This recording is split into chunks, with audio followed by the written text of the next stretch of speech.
और उसका समूह बम के लिए पहले से ही मृत स्टूसी और एरेस्ट को दोषी ठहरा सकते थे।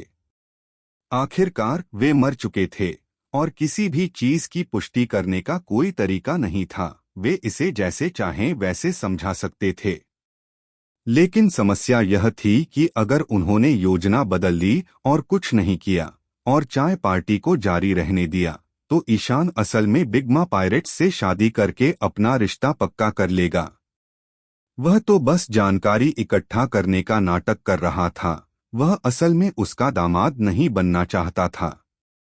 खुद को बेचना न चाहते हुए उसे दुश्मनी करनी पड़ी।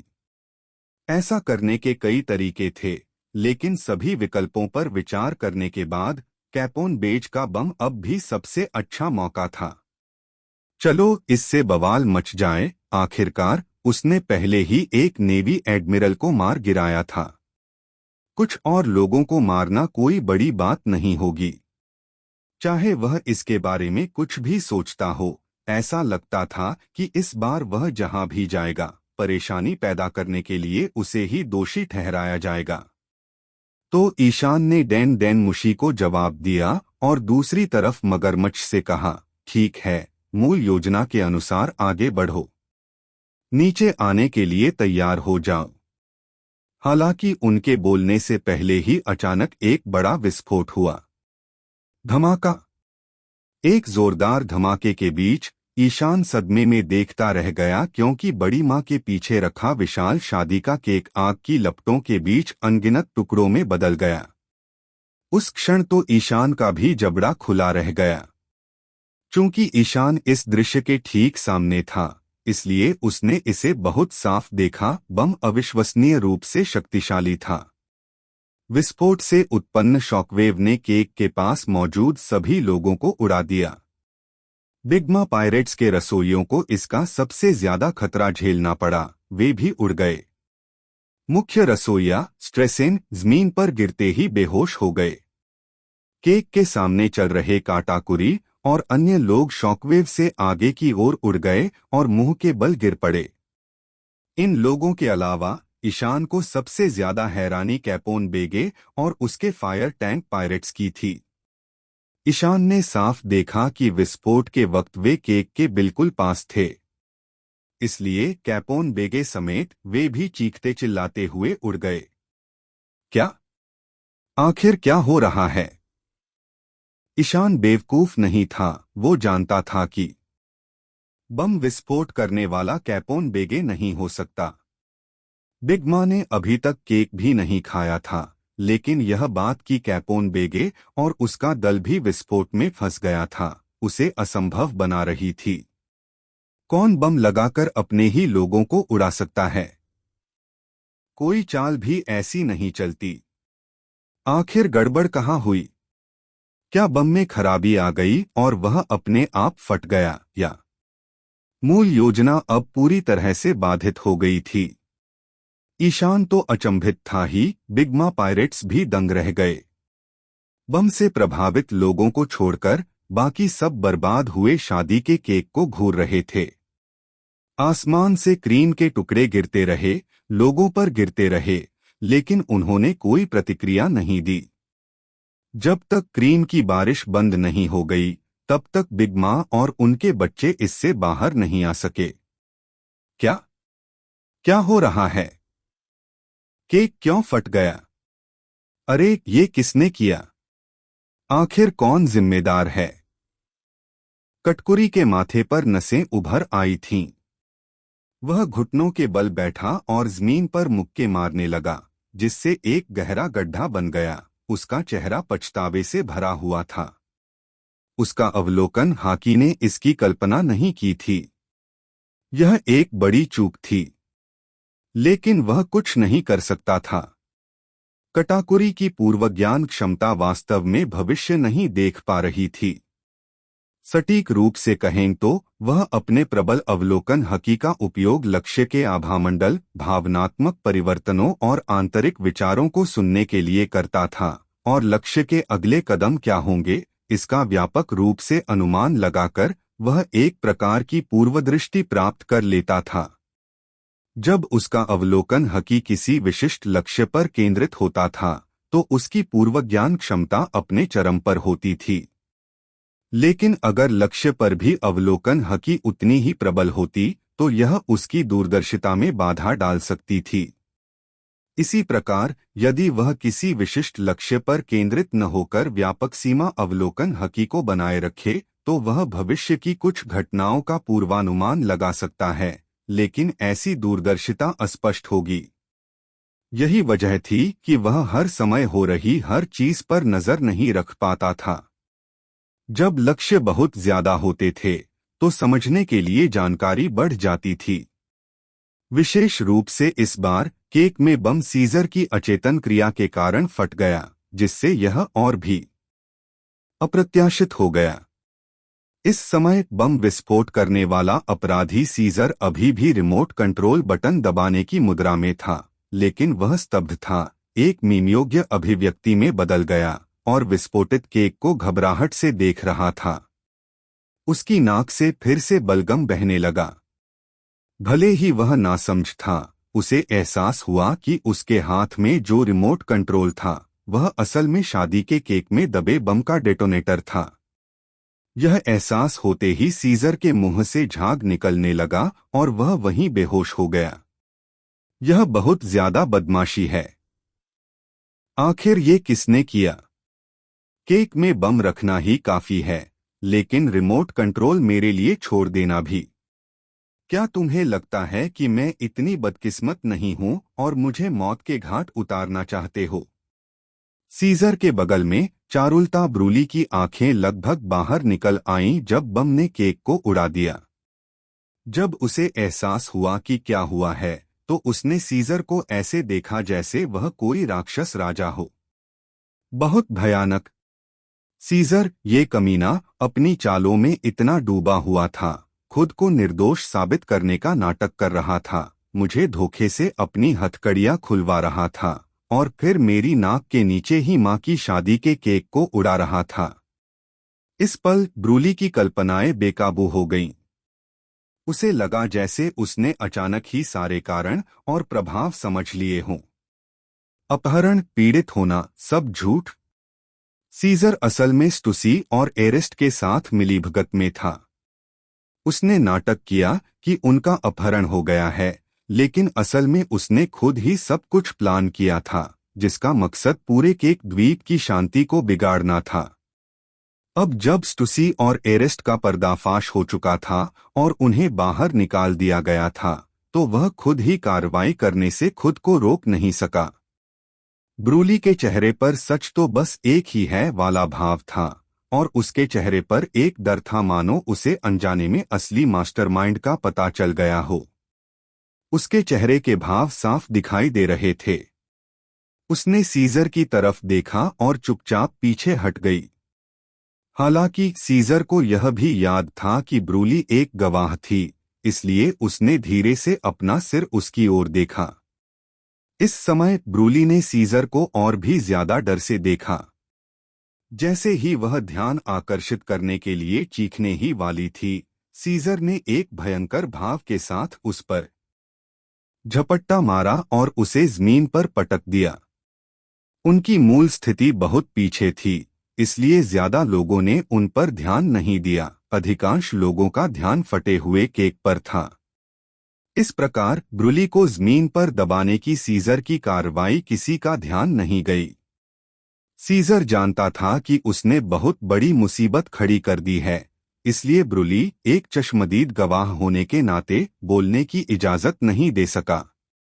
नीचे दबी ब्रूली तुरंत ही बेतहाशा तड़पने लगी। सीजर के हाथों ने उसके हाथों को दबा दिया, उसके पैरों ने उसके पैरों को जकड़ लिया और उसका पूरा शरीर उस पर दबाव डाल रहा था। लेकिन इस स्थिति में वह ब्रूली का मुंह नहीं ढक पा रहा था और उसे एहसास हुआ कि वह अभी भी बोल सकती है। सहज ही वह चीखने ही वाली थी। उसकी मंशा भांपकर सीजर को अचानक प्रेरणा मिली। उसने अचानक अपना सिर नीचे किया और सीधे अपने मुंह से उसका मुंह बंद कर दिया। ब्रूली स्तब्ध रह गई, उसकी पुतलियां फैल गईं, उसका पूरा शरीर अकड़ गया। वह चीखना भूल गई। उसके हाथ, जो नीचे दबे हुए थे, नीचे की घास को कसकर पकड़े हुए थे, फिर धीरे धीरे ढीले पड़ गए। उसके पैर की उंगलियां, जो पहले तनी हुई थीं, धीरे धीरे ढीली पड़ गईं। पूरा दृश्य भयानक रूप से शांत हो गया। केवल एक अजीब सी सिहरन की आवाज गूंज रही थी। दूसरी ओर शादी के केक को फटते देख बड़ी माँ अब अपने आप में नहीं रहीं। केक, केक, यह चला गया। बड़ी माँ का पूरा शरीर कांप उठा जब वह अविश्वास से जमीन पर बिखरे क्रीम के अवशेषों को देख रही थीं। काटाकुरी, पेरोस्पेरो और उनके भाई बहन एक साथ बैठे थे और इस बात पर चर्चा कर रहे थे कि क्या किया जाए। जैसी कि उम्मीद थी, केक में बम होने का पहला शक स्टुसी और एरेस्ट पर गया, क्योंकि केक द्वीप पर उपद्रव मचाने वाले सबसे संभावित अपराधी वे ही थे। लेकिन अब स्टुसी और एरेस्ट दोनों मर चुके थे और उन्हें जिम्मेदार ठहराने का कोई तरीका नहीं था। हालांकि कटकुरी और बाकी लोग गुस्से में थे, लेकिन उनके पास इसके बाद की स्थिति से निपटने के अलावा कोई विकल्प नहीं था। उन्हें अभी भी नहीं पता था कि बम टाइमर पर सेट था या रिमोट से विस्फोट किया गया था। अगर यह टाइम पर सेट था तो वे सुरक्षित थे, लेकिन अगर यह रिमोट से नियंत्रित था तो इसका मतलब था कि मेहमानों के बीच स्टुसी और एरेस्ट के साथी अभी भी मौजूद थे और उन्हें ढूंढना जरूरी था। हालांकि सबसे बड़ी समस्या यह थी कि शादी के केक को कैसे बचाया जाए। मुख्य रसोइया स्ट्रेसेन बूढ़ा था और विस्फोट के सबसे करीब खड़ा था। विस्फोट की शॉकवेव से वह बेहोश हो गया था। अगर वह ठीक भी होता तो भी उसके लिए इतने कम समय में शादी का केक दोबारा बनाना नामुमकिन होता। इस समय पेरोस्पेरो और अन्य लोग पसीने से तरबतर थे, और जब उन्होंने बिग माँ के अजीब व्यवहार को देखा तो उन्हें तुरंत एहसास हुआ कि सबसे बुरी स्थिति उनके सामने थी। हाँ, बड़ी माँ का खानपान का विकार, यही कटकुरी और बाकियों का सबसे बड़ा डर था। लंबे समय से प्रतीक्षित शादी के केक के अचानक नष्ट होने से बड़ी माँ की उम्मीदें चकनाचूर हो गईं, और उनके बच्चे, उनके स्वभाव को जानते हुए, तुरंत समझ गए कि आगे क्या होने वाला है। माँ, माँ, घबराओ मत, शायद हम इसे अभी भी ठीक कर सकते हैं। हाँ माँ, प्लीज परेशान मत होइए। क्रैकर और अमांडे बिग माँ के पास पहुंचे और उन्हें शांत करने की पूरी कोशिश की। अन्य बच्चे चिंतित होकर कटकुरी के चारों ओर इकट्ठा हो गए और उसकी योजना का इंतजार करने लगे। अब हम क्या करें? भाई कटाकुरी, एक बार माँ का खाने का विकार बढ़ गया तो उसे कोई नहीं रोक सकता। वह पूरे केक द्वीप को तबाह कर देगी। उनमें से एक ने घबराकर कहा, नहीं, इसे रोकने का कोई रास्ता अभी भी हो सकता है। इस स्थिति के बावजूद बिग माँ पायरेट्स के आदर्श प्रतिनिधि कटकुरी शांत रहे। एक पल सोचने के बाद उन्होंने कहा, बंद करो। कैसे? स्मूथी ने बेचैनी से पूछा। तुम सब जानते ही हो कि एक बार माँ को खाने की बीमारी हो जाए तो वो तब तक नहीं रुकती जब तक वो मनचाहा खाना न खा ले। अगर हम शादी का केक दोबारा भी बना लें तो हमारे पास समय नहीं है। हमारे पास बल प्रयोग के अलावा कोई चारा नहीं है। कटकुरी ने अपना सिर थोड़ा हिलाया और कहा, द्वीप पर बचे हुए सभी रसोइयों को इकट्ठा करो और तुरंत एक नया शादी का केक बनाने का काम शुरू करो। ईशान और मैं माँ को रोककर तुम्हें समय दे देंगे। तुम और ईशान। स्मूथी और पेरोस्पेरो दंग रह गए, लेकिन उन्हें जल्दी ही एहसास हो गया और वे हांफते हुए बोले, तुम माँ से लड़ने जा रहे हो? क्या आपके पास कोई बेहतर योजना है? कटकुरी ने दोनों की ओर देखा और पूछा। पेरोस्पेरो और स्मूथी चुप हो गए। उनके पास कोई और बेहतर उपाय नहीं था और उन्हें जल्दी ही समझ आ गया कि काटाकुरी की योजना ही उनका एकमात्र विकल्प हो सकती है। जब बड़ी माँ की खाने की बीमारी बढ़ जाती तो वह अपने रास्ते में आने वाली हर चीज और हर किसी को तबाह कर देती। उनकी ताकत के आगे उन्हें कोई नहीं रोक सकता था। यही वजह थी कि उनके बच्चे उनके खाने की बीमारी से इतना डरते थे। लेकिन अब हालात बदल गए थे। द्वीप पर एक और व्यक्ति था, ईशान। एडमिरल एरेस्ट के साथ युद्ध के दौरान ईशान ने 4 सम्राटों के बराबर शक्ति का प्रदर्शन किया था। अगर कटकुरी और ईशान मिल जाए तो वे बिग माँ के उत्पात को रोक सकते थे। साथ मिलकर उनकी संयुक्त शक्ति उसकी विनाशकारी शक्ति को इतना कम कर सकती थी कि एक नया शादी का केक बनाने का समय मिल सके। बस हो गया। मैं तुरंत ईशान को ढूंढने जाता हूँ। तुम लोग सारे मेहमानों को बाहर निकालो और केक बनाने में लग जाओ। कटकुरी ने हुक्म दिया। ठीक है। पेरोस्पेरो और अन्य लोगों ने जवाब दिया और जाने वाले थे। हालांकि उस समय कटकुरी अचानक जम गई। क्या क्या हुआ? पेरोस्पेरो और स्मूथी ने काटाकुरी की निगाहों का पीछा किया और फायर टैंक पायरेट्स के सदस्यों को देखा जो विस्फोट में फंस गए थे और जमीन पर पड़े थे। ओह नहीं! काटाकुरी का चेहरा पीला पड़ गया जब उसने कैपोन बेगे को घूरा। उसकी अभिव्यक्ति डरावनी थी। काटाकुरी की प्रतिक्रिया देखकर पेरोस्पेरो, जो उसे अच्छी तरह से जानता था, तुरंत समझ गया कि काटाकुरी ने कुछ बुरा देखा होगा। इसी प्रकार कैपोन बेगे, जो विस्फोट में घायल हो गए थे और उठने के लिए संघर्ष कर रहे थे, उनके चेहरे पर भी असहजता का भाव था। रिमोट कंट्रोल तो विटो से छिन गया था, लेकिन बम विस्फोट करने के लिए बटन किसने दबाया था? कैपोन बेगे हैरान थे। जब उसने ऊपर देखा तो उसने काटाकुरी की डरावनी अभिव्यक्ति देखी और उसका दिल बैठ गया। कैपोन बेज केक द्वीप पर काफी समय से था और उसे काटाकुरी की क्षमताओं का अंदाजा था। उसके हाव भाव देखकर बेज को तुरंत एहसास हो गया कि कुछ गड़बड़ है। लेकिन उस समय कैपोन बेगे को यह नहीं पता था कि काटाकुरी ने क्या देखा था, इसलिए वह नहीं जानता था कि कैसे प्रतिक्रिया करनी चाहिए। अचानक कैपोन बेगे की दाहिनी आंख से कुछ अजीब सा हुआ, मानो कोई कॉर्क फूट गया हो और एक छोटी सी आकृति बाहर निकल आई हो। एक विचित्र दृश्य सामने आया। यह छोटी सी आकृति कैपोन बेज की आंख से बाहर निकलने के बाद तेजी से फैल गई और बड़ी होती गई, अंततः अपने मूल आकार में वापस आ गई। जब कैपोन बेगे ने देखा कि उसके शरीर से कौन निकला है तो उसके पसीने छूट गए। वह कोई और नहीं बल्कि चारुलता पुडिंग थी, जिसे उसने अपने शरीर में कैद कर रखा था। पुडिंग के अचानक प्रकट होने से सबका ध्यान उसकी ओर गया। उसके हाथ पीठ के पीछे बंधे हुए थे और वह जमीन पर पड़ी सांसें ले रही थी।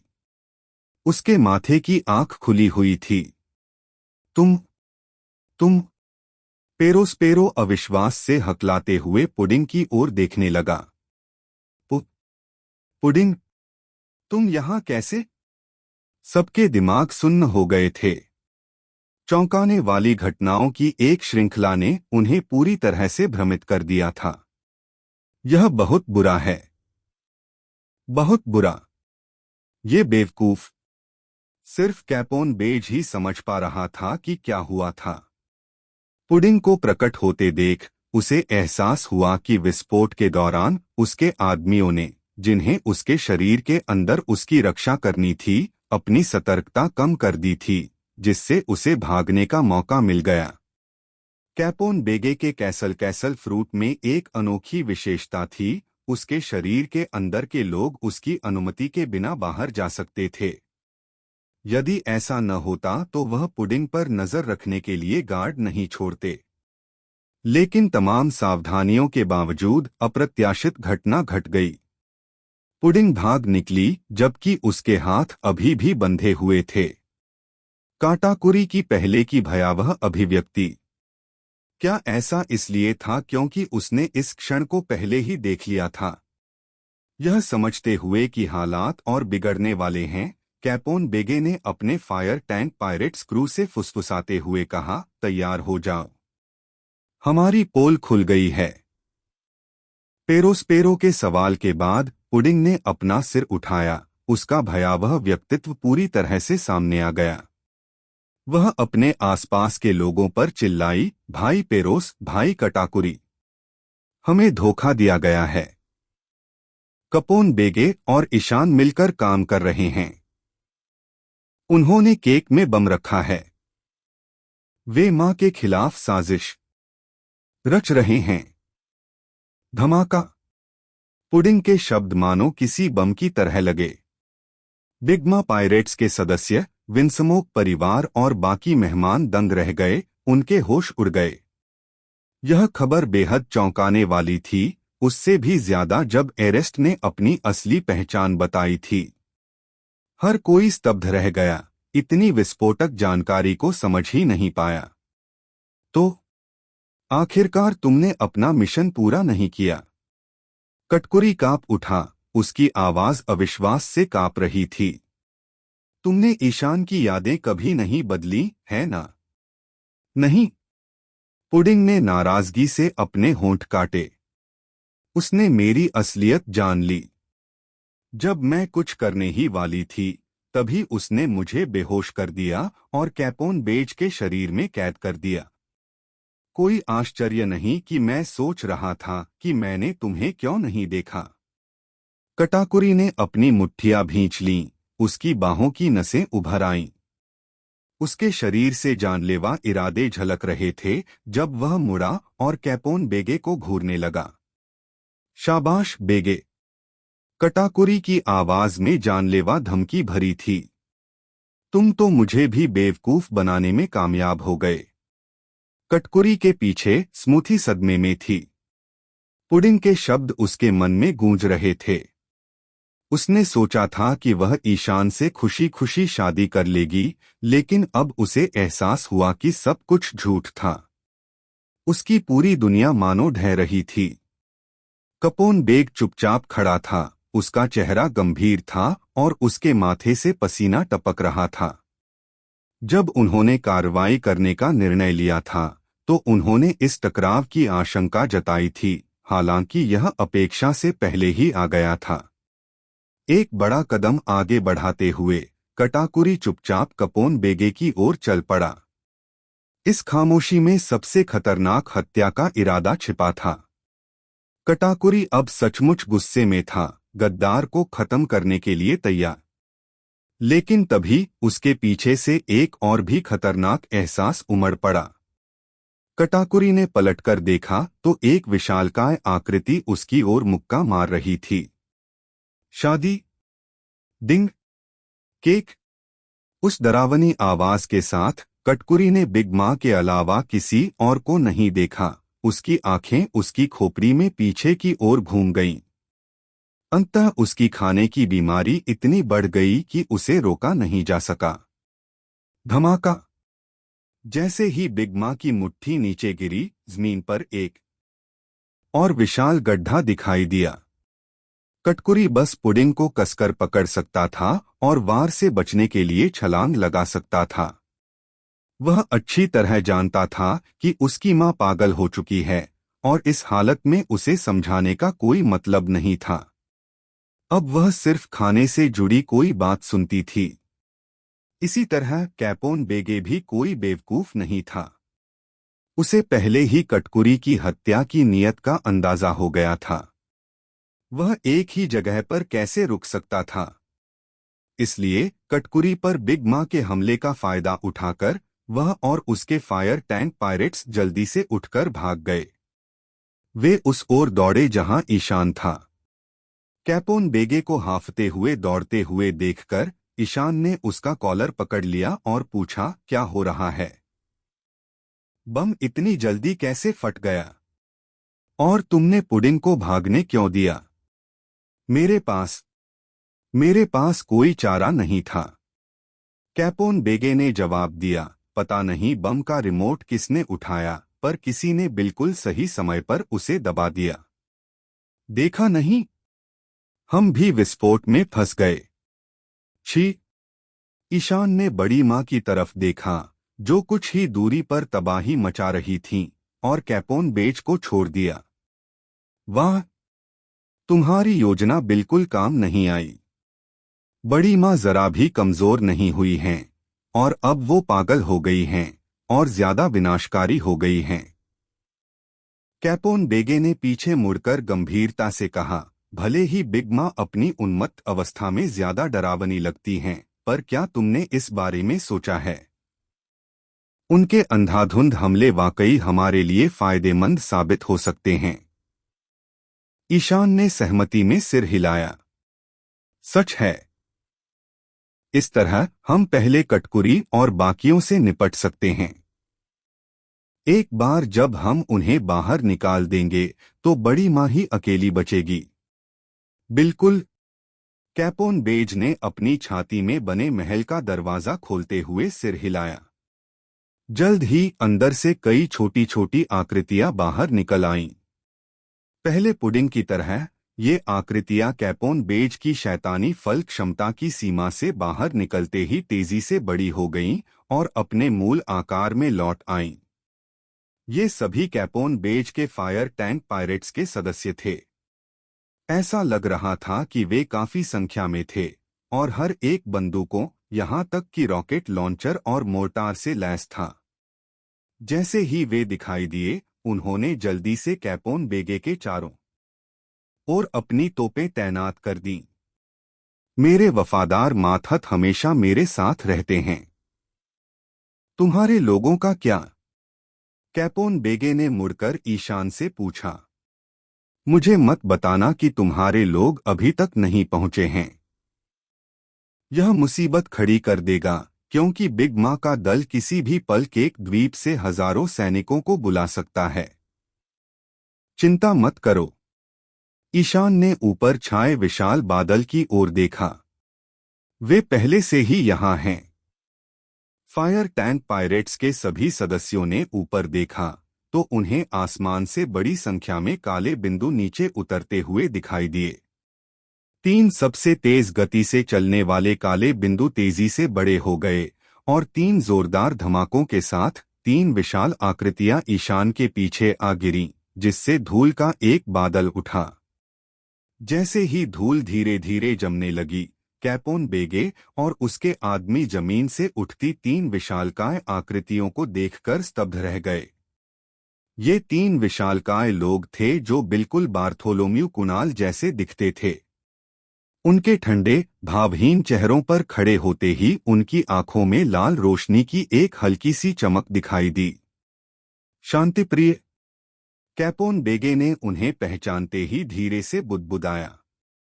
उसने राहत भरी सांस छोड़ते हुए ईशान से कहा, जैसा कि उम्मीद थी, वाकई एक शक्तिशाली सहयोगी।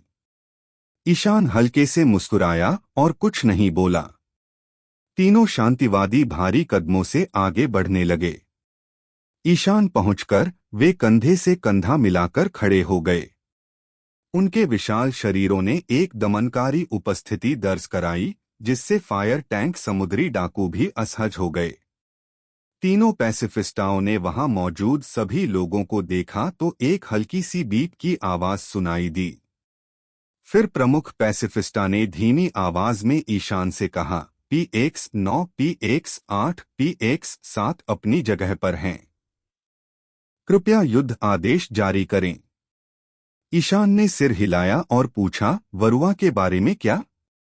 प्रमुख पैसिफिस्टा PX7 ने उत्तर दिया, डॉक्टर वरुआ इस समय स्काई आइलैंड पर हैं। उन्होंने मुझे आपको यह सूचित करने के लिए कहा है कि प्रायोगिक स्काई आधारित थंडर कैनन किसी भी समय सक्रियण के लिए तैयार है। ओह, क्या ऐसा है? ईशान का चेहरा उत्साह से चमक उठा। आकाश आधारित थंडर तोप एक ऐसा हथियार था जिस पर वरुआ लंबे समय से शोध कर रहा था। थंडर तोप के पिछले संस्करणों को ढालने के लिए एक विशेष खनिज की आवश्यकता होती थी, जिससे वे भारी हो जाते थे और अपने छोटे आकार के कारण विशेष रूप से शक्तिशाली नहीं होते थे। न्यू एज सी युद्ध के दौरान हालांकि वे थंडर तोप का उपयोग करना चाहते थे, यह पोर्टेबल थी और इसलिए इसकी प्रभावशीलता सीमित थी। बाद में वरुआ ने अपने टैंक को फिर से बनाने और उस पर एक बड़ी थंडर तोप लगाने का इरादा किया, लेकिन ईशान ने कई छोटी तोपों को छोड़कर एक विशाल थंडर तोप बनाने का सुझाव दिया था। इस नई तोप को हाथ से हिलाने की जरूरत नहीं होगी, इसे स्काई आइलैंड बेस के नीचे लगाया जाएगा और यह जमीनी हमले करने में सक्षम होगी। इससे न सिर्फ इसकी मारक क्षमता बढ़ेगी, बल्कि थंडर तोप स्काई आइलैंड के साथ साथ चल भी सकेगी। वरुआ ने ईशान की सलाह मान ली थी और इतने समय बाद ईशान को आश्चर्य हुआ कि उसने यह काम पूरा कर लिया था। तो दुनिया की सबसे बड़ी आर्मस्ट्रांग साइक्लोन जेट आर्मस्ट्रांग तोप आखिरकार तैयार है ना? ईशान अपनी उत्तेजना को बड़ी मुश्किल से रोक पा रहा था। वह शॉट मारने का मौका ढूंढने के लिए उत्सुक था। कैपोन बेगे की ओर मुड़ते हुए ईशान ने कहा, चलो मूल योजना के अनुसार आगे बढ़ते हैं। तुम और तुम्हारे फायर टैंक पायरेट्स मेरे ड्रैगन हंटर पायरेट्स और इन 3 पैसिफिस्टा के साथ मिलकर बिग माँ के गुर्गों का सफाया करने के लिए जिम्मेदार होंगे। समझे? शांतिवादी भी शामिल हो रहे हैं? तो कोई बात नहीं। कैपोन बेगे ने अपना सूट ठीक किया और हंसा। सौदा हो गया। ईशान जानता था कि केक द्वीप बिग माँ का गढ़ है, जहां उसके समुद्री डाकू दल के सबसे विशिष्ट सैनिक रहते हैं। जैसा कि कैपोन बेज ने बताया था, बिग माँ किसी भी समय हजारों अधीनस्थों को बुला सकती थीं। हालांकि उनमें से ज्यादातर सिर्फ अधीनस्थ थे, लेकिन उनकी संख्या बहुत ज्यादा हो सकती थी। फायर टैंक समुद्री डाकुओं को इन अधीनस्थों से निपटने के लिए कहकर ईशान और उसका दल बिग माँ के उच्च पदस्थ अधिकारियों पर ध्यान केंद्रित कर सकता था। सच तो यह है कि ईशान अपने मातहतों का सफाया करने के लिए सोलर फ्लेयर, तेज रोशनी जैसा कोई बड़ा हमला कर सकता था, लेकिन समस्या यह थी कि वे सब एक साथ एक जगह इकट्ठा नहीं होते। सोलर फ्लेयर के एक ही प्रयोग से उनमें से कुछ छूट सकते थे। इसलिए उसने कटकुरी और बाकियों से निपटने के लिए अपनी मानसिक ऊर्जा बचाने का फैसला किया। शादी का केक गायब होने के कारण बिग माँ की इस बेकाबू हालत के साथ चीजें ईशान के पक्ष में थीं। अगर वे बिग माँ से दूर रहे तो वे बाहर से उनके दल की ताकत को कम कर सकते थे। इस बीच कटाकुरी और बाकी लोगों को न केवल ड्रैगन हंटर और फायर टैंक पायरेट्स के हमलों से निपटना था, बल्कि उन्हें खुद बिग माँ से भी सावधान रहना था। संतुलन में इस बदलाव ने उन्हें संभालना आसान बना दिया। बेशक हालांकि परिस्थितियां ईशान और उसके दल के अनुकूल थीं, फिर भी वे लापरवाही नहीं बरत सकते थे। आखिरकार बिग माँ पायरेट्स 4 सम्राटों के दल में से एक थे और बिग माँ के कई बच्चे शक्तिशाली थे। इसके अलावा उनके पास कई अजीबोगरीब और शक्तिशाली डेविल फ्रूट क्षमताएं थीं, जिनसे उन्हें जूझना पड़ता था, जो उन्हें एक दुर्जय प्रतिद्वंद्वी बनाती थीं। जहां तक बिग माँ द्वारा आमंत्रित मेहमानों की बात है, लड़ाई शुरू होते ही वे शायद केक द्वीप से भागने की कोशिश करेंगे। हालांकि विंसमोक परिवार एक समस्या बन सकता था। ईशान को अभी भी नहीं पता था कि जज क्या योजना बना रहा है। क्या वह बिग माँ के दल से चिपका रहेगा और ईशान के खिलाफ हो जाएगा, या वह सही चुनाव करेगा और ड्रैगन हंटर पायरेट्स के साथ मिल जाएगा? यह सोचते हुए ईशान ने रीजू और जज की ओर देखा तो पाया कि जज भ्रमित थे और उन्हें समझ नहीं आ रहा था कि बिग माँ के उत्पात के बारे में क्या किया जाए। तभी ईशान के पीछे से एक जोरदार आवाज आई और उसके बाद मगरमच्छ की गर्व भरी आवाज आई, कैप्टन, क्या हम इस बात पर सहमत नहीं थे कि यह सिर्फ एक बैकअप प्लान था? आखिर हम लड़ने कैसे लगे? ईशान ने मगरमच्छ की तरफ देखा, जिसके मुंह में सिगार था, और कंधे उचका दिए। कहानी तो बहुत लंबी है। मुझे समझ ही नहीं आ रहा कि कहां से शुरू करूं। फिर एक और धमाका हुआ, तभी एनेल उत्साह से मुस्कुराता हुआ प्रकट हुआ। इसकी किसे परवाह? हम इतना बड़ा कार्यक्रम कैसे छोड़ सकते हैं? चलो शुरू करते हैं। मैं सहमत हूं। श्रीमान एक ने अपने हाथों को तेज ब्लेड में बदल दिया और उनमें से एक को चाटा। हम्म, ये तो युद्ध के दीवाने लोगों का झुंड है। बख्तरबंद नाना की तरफ से एक घुरघुराहट आई, जो अपनी तलवार पर हाथ रखे हुए वहां आई। अपने लंबे काले बालों वाली, हमेशा आकर्षक दिखने वाली ऋतु अपने पीछे अनगिनत हाथों से बने परी जैसे पंखों को पीछे खींचते हुए मुस्कुराई। कैप्टन, मैंने सुना है कि इस द्वीप पर काफी पोनेग्लिफ हैं। क्या यह सच है? ईशान सामा, तुमने ऐसे कपड़े क्यों पहने हैं? ईशान के जवाब देने से पहले ही बेबी 5 सिगरेट हाथ में लिए उतरी और उसे देखते ही शर्मा गई। तुम्हारे कपड़े कहाँ हैं? उसने तुरंत अपने पीछे से कपड़ों का एक सेट निकाला और उन्हें दे दिया। अच्छा हुआ मैं तैयार होकर आई थी। ये पहन लो। हे बॉस, लगता है आज आपकी किस्मत अच्छी नहीं है। लाल भूरे बालों वाली बैकारेट ने ईशान को चिढ़ाते हुए खिलखिलाकर हंसी। क्या यह केक आइलैंड है? यह बहुत स्वादिष्ट लग रहा है।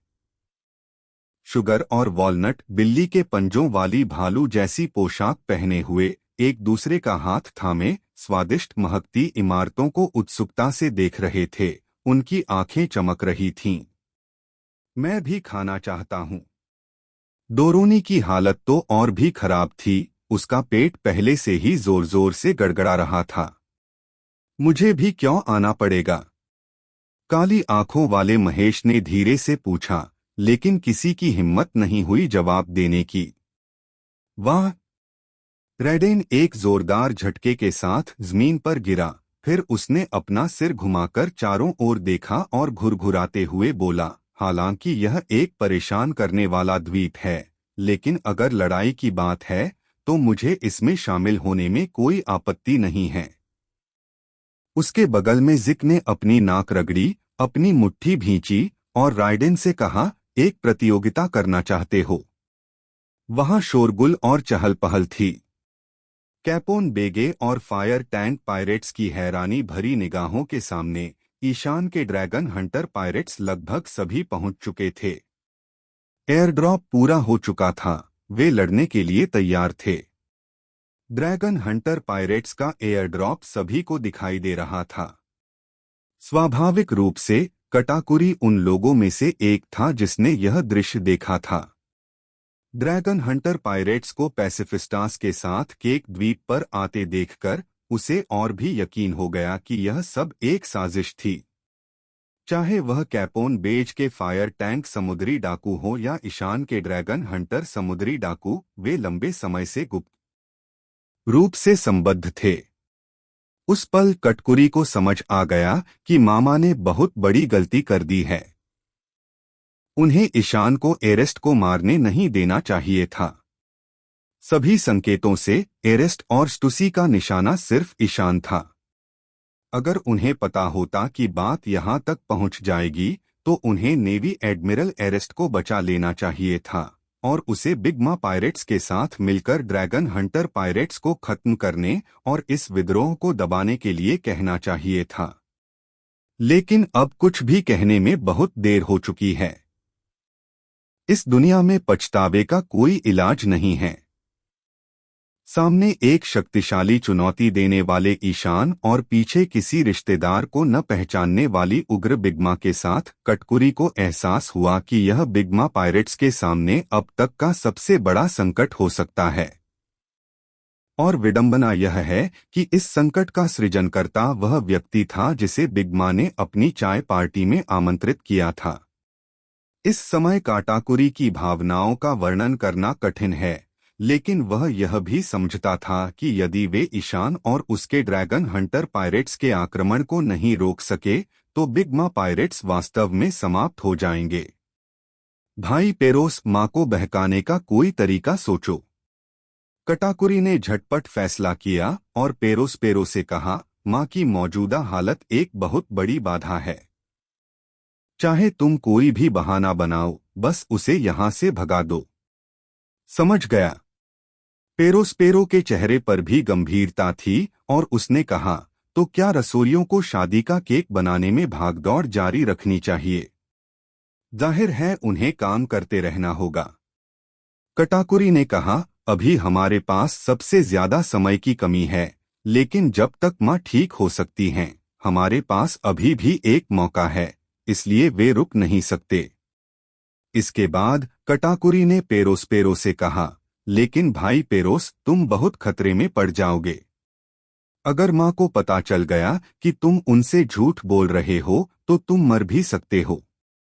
मैंने तो मन बना लिया है। पेरोस्पेरो ने अपनी कैंडी केन चाटी और कहा, मैं चलता हूँ। बिगमा पायरेट्स अब तुम्हारे हाथ में हैं।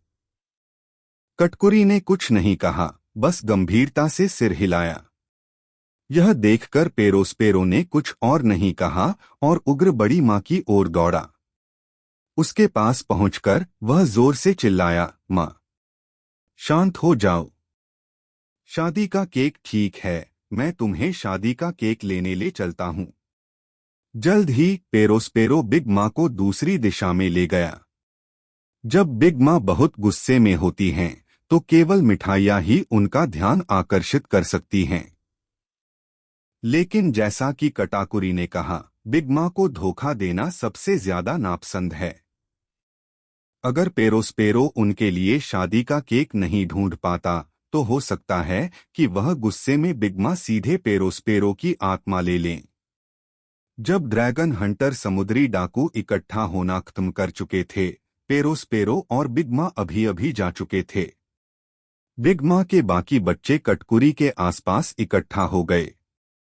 तीसरा बेटा चारुलता दायफुकु, चौथा बेटा चारुलता ओवन, पांचवा बेटा चारुलता ओपेरा, 10वां बेटा चारुलता क्रैकर, 19वां बेटा चारुलता मोंट डी और साथ ही सबसे बड़ी बेटी चारुलता कॉम्पोट, 14वीं बेटी चारुलता स्मूथी, 18वीं बेटी चारुलता गैलेट, साथ ही चारुलता पुडिंग और चारुलता अमांडे, ये चारुलता परिवार के मुख्य सदस्य मौजूद थे।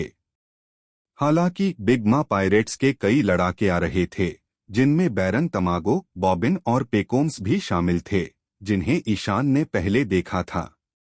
जब ये लोग पहुंचेंगे तो बिग माँ पायरेट्स के कई लोग भी मौजूद होंगे। काटाकुरी ने अपने भाइयों और बहनों की ओर देखा, लेकिन पाया कि ब्रूली वहां नहीं थी। ब्रूली कहाँ है? काटाकुरी ने तुरंत पूछा। जब सभी ने अपना सिर इधर-उधर घुमाया तो सीजर, जो इतने समय से पीछे छिपा हुआ था, अंततः मिल गया। इस समय वह अभी भी ब्रूली के ऊपर लेटा हुआ था। उसके पास कोई चारा नहीं था। सीजर की हिम्मत नहीं हुई कि वो उसका मुंह छोड़ दे। उसे डर था कि अगर वो उसे छोड़ देगा तो ब्रूली चीखने लगेगी। जब वह ब्रूली का मुंह ढक रहा था, उसकी नजरें इधर-उधर घूम रही थीं। वह उसे अगवा करने और घटनास्थल से भागने का रास्ता ढूंढने की कोशिश कर रहा था। हालांकि इससे पहले कि वह बच निकलने का रास्ता खोज पाता, उसे गुस्से से भरी निगाहों का सामना करना पड़ा। बिग माँ के सभी बच्चों ने देखा कि सीजर ब्रूली के साथ क्या कर रहा था और एक एक करके उनकी आंखें आग की तरह जलने लगीं और वे उसे घूरने लगे। सीजर, तुम मेरी प्यारी बहन के साथ क्या कर रहे हो? कटाकुरी की आवाज धीमी और भारी थी, मानो कोई चाकू सीजर के कानों के चारों ओर घूम रहा हो। सीजर इतना डर गया कि उसकी आत्मा लगभग शरीर से निकल गई। वह जल्दी से ब्रूली से उतर गया, जो उसके नीचे लेटी हुई थी। उसकी आंखें पहले से ही चमक रही थीं। धिक्कार है तुम पर। तुमने ब्रूली का दम घोटने की कोशिश की थी। चारुलता ओवन को अचानक याद आया कि सीजर गैस फ्रूट का सेवन करता था और उसने तुरंत सबसे बुरा सोचा और गुस्से से चिल्लाने लगी। नहीं, नहीं, सीजर चिल्लाया, यह वैसा नहीं है जैसा तुम सोच रहे हो। बहरहाल इस पल ब्रूली को आखिरकार होश आ गया।